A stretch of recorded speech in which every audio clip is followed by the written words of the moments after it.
Hi everyone and welcome back to another video. Come sit with me while we have another heart-to-heart conversation. Yes, this video is going to be about relationships. Mostly, we are going to cover how to attract the right partner. Not just any partner, the right partner. The one that's high vibrational, aligned, and your dream person who basically just gets you on every level. The one who matches your dreams, your visions, and your growth in life. Today, I'm going to share some tips that helped me transform my own life. So this is not just theory, it's tried and tested. But let me tell you that you just have to do some inner work. But this inner work is going to transform your life beyond your love life. It's going to transform you in ways that you attract better people in your life. So grab a journal, get comfortable, and let's dive in. But before we dive in, let me take you back to the time before I had this all figured out. So what happened with me was I kept attracting the same kind of people over and over again, different faces but same energy. So I kept asking myself, why does this happen to me? Why am I attracting the same kind of people? I am asking universe for this incredible, emotionally available, grounded, ambitious person, but I am getting something else. That's when I realized I wanted somebody who was emotionally available, but I had my own walls up. I wanted somebody ambitious, but I was myself playing small. I wanted somebody who was healed, but was I doing the healing work myself? It's like going to a fast food restaurant and ordering a gourmet meal. You know how there is an energy mismatch. That's when I realized the most important principle, spiritual principle about relationships. And that is we don't attract what we want, we attract who we are. Our vibration is like radio frequency, so we can tune into different stations that match our signal. If you're vibrating at a certain frequency, you're gonna attract people who are vibrating at that same frequency. So let's get into the nitty-gritties of it. Let's see how we can attract our dream partner. For this, I need you to grab a journal or a piece of paper and a pen. Now write down all the qualities of your dream partner. All the qualities, don't hold back. Maybe you want somebody who's emotionally intelligent, somebody ambitious, somebody who's spiritually aware, healthy and kind, financially responsible, loyal, has a great sense of humor, somebody who supports your dreams. Everything, write it all down. Every quality, every characteristic, every value. Get specific. Now, I want you to sit with that list and be brutally honest with yourself. How many of those qualities do you have in yourself? When I did this exercise, I had to sit with the uncomfortable truths myself. I wanted somebody, as I told you, right, emotionally available, but I had my walls up. I wanted somebody who communicated well, but I was avoiding difficult conversations. So yes, it's a very uncomfortable space, but we have to sit with those feelings. It's an humbling experience yet very powerful. When I saw that list, I realized I could embody each of those characteristics myself and become that person. I could easily become the person that I was looking for, so that I don't feel a lack in my life, a lack of a person with all of these characteristics in my life. And that's when everything changed. I decided to embody all of those characteristics. Here's something that I don't think enough people are talking about, and that is before attracting that high vibrational love, you need to make space and clear out all the old energies taking space in your life. I had to do some serious cord cutting in my own life.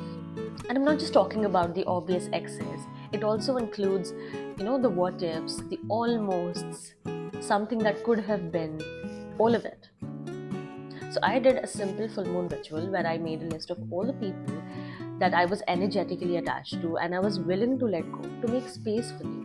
Even add something that is a limiting belief about, your love life, anything. On a full moon day, make a list and say that I've taken the lessons you've taught me. I release you and just burn that sheet of paper. You cannot pour new wine into old bottle. So you need to clear space. Clear out your mental space, your physical space.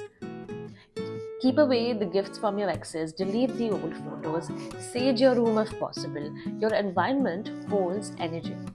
But here's the deeper work that I had to do. I had to forgive. Forgive myself for staying too long, forgive people who hurt me. Because holding on to resentment and bitterness, it's low vibrational energy.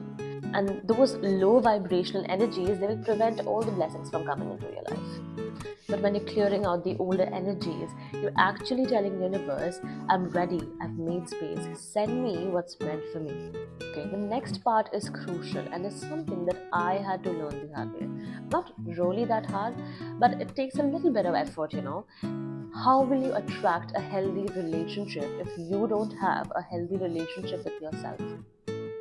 So the day that I realized this, I started treating myself better. I remember years ago, it was my first job and I was working at a company where I worked the weekends and I had Friday off. So none of my friends were available to hang out on Friday, right? Friday on an afternoon. So that was the time that I practiced all of this. I would, get up and dress up, go out, have brunch dates, a lot of solo dates. I'm telling you, a lot of Fridays have I gone on solo dates and I've thoroughly enjoyed myself. I've loved my own company. It only feels weird in the beginning, but I promise you, it feels very, very empowering after that. I took myself out for brunches, for museum walks, whatnot. And being in your own company will sometimes realize you that you don't need another person to fulfill you. If you have embodied all the characteristics of your future partner, you will feel fulfilled by yourself. I also started speaking to myself very differently. Instead of that, letting that critical voice in my head take control, I made friends with that critical voice and, made it my best friend. So every time I needed a boost of confidence, I would encourage myself. Every time I had a hard day, I comforted myself. Every time I had a win, I celebrated myself. Basically, I just showed up for myself consistently. I set boundaries in all areas of my life with friends, family, work. Because if you can't set boundaries with the people that are already in your life, how will you set boundaries with your partner? I invested in myself. I invested in healing, doing the energy work, my spiritual practices. I invested in my own growth, reading, doing the right courses, mentorship. I invested in my own happiness, hobbies, and experiences that make me feel alive. See, here's the truth. The moment you fall in love with yourself, the moment you feel complete and whole by yourself, you stop looking for another person to complete you. Instead, you look for another person to complement you. And that's a totally different ballgame. So beyond the list, there's something else that I did, and something that I did daily. And it's extremely powerful, and that is visualization. So I'm a daydreamer, so it's very easy for me to visualize anyway. But let me tell you, it's one of the most powerful techniques. I remember I always visualized what I would be like with my partner. What are the things that we were gonna do, what kind of, dates we would go on, and everything like that. It was just a space that was not clear to me, but everything else was very, very clear to me. So basically, I visualized my relationship from a place of already having it and not from a place of lack. Even in my daily life, I would listen to songs or watch shows about women romanticizing the love of their life, even when they were single. There's a lot of songs out there for single girls where they want to attract the right kind of partner and they're singing, nice and happy songs about it. That's called romanticizing the love of your life. It's not coming from a place of lack. You are already feeling the love that you want to feel in your love life. Just a few minutes of your visualization, your thoughts create your reality. Imagine completely embodying these feelings in your life, in your daily practice. Imagine how powerful a change it can create. There's something incredibly powerful about the fact that you accept that your dream partner exists somewhere out there. They're also doing work on their own. They are doing their own thing right now, like you are doing your own thing, and you are in different parts of the world, maybe different parts of the same city, and you don't know each other now, but there's gonna be a time that you're gonna meet. Now the next thing that I did was the easiest but also the hardest part of this journey, and that was surrendering control. I'm a person who likes to make plans, who likes to make things work for, who just goes out and does things. But in this case, in case of love, I had to just surrender control. I stopped forcing connections with people. I stopped staying where I thought this could be my last chance. If it works out, it works out. If it doesn't, then it doesn't. I know something better will come along, something more aligned.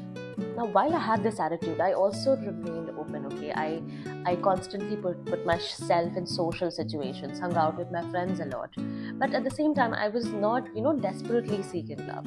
I was open to it. I was open to the magic of the universe, but at the same time, I was just open to meeting new people. You become that high vibrational person who enjoys wherever he or she is. That is the main idea behind this. Be noticed by people, be surrounded by people. You never know which area of your life, from which corner of your life, somebody just magically would show up one day.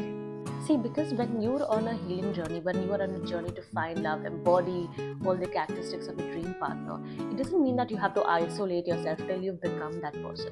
It is a whole process. And while you're in that process, you have to put yourself out there. But at the same time, surrender control. Don't try to make anything work, anything that just doesn't fit into your life. So, what happened when I did all of this?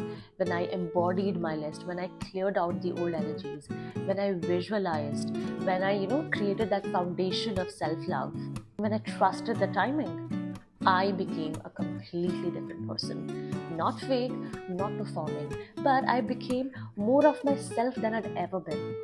I became more powerful, more peaceful, and I came to terms with what I would and would not accept in a relationship. My standards were not about being picky, they were about knowing my worth. And then when I least expected it, when I was just going about life, just doing my thing, my person showed up. And when I got to know them and got to talking to them, I realized that all the while that I had been doing work on myself, that they were working on them too. They checked every box on my list because I had become every box on my list. We were mirrors of each other and we were reflecting the work that we had done on ourselves. But here's what I want you to know, that even if I had not met my person, I would still have won in life because I first fell in love with myself. I created a beautiful life for my own, and the love in my life was just a cherry on the top. That was not the foundation of my happiness. So, beautiful, beautiful people, here's your invitation. Make that list. Look in the mirror and become it. Clear out the old energies that are keeping you stuck. Visualize from a place of wholeness and not from a place of love. Build that foundation of self-love and just trust that your person is on their way. This isn't about attracting the right partner. It's about becoming the right person for your own self. And then everything you desire will just naturally flow into your life. Do the work, raise your vibration, and watch how the universe delivers everything that you've desired. If you like this video, do like, share, and subscribe, and let me know in the comment which was the step that you most resonated with. I'll be reading them and cheering you on. Until then, I will see you in my next video. Bye-bye.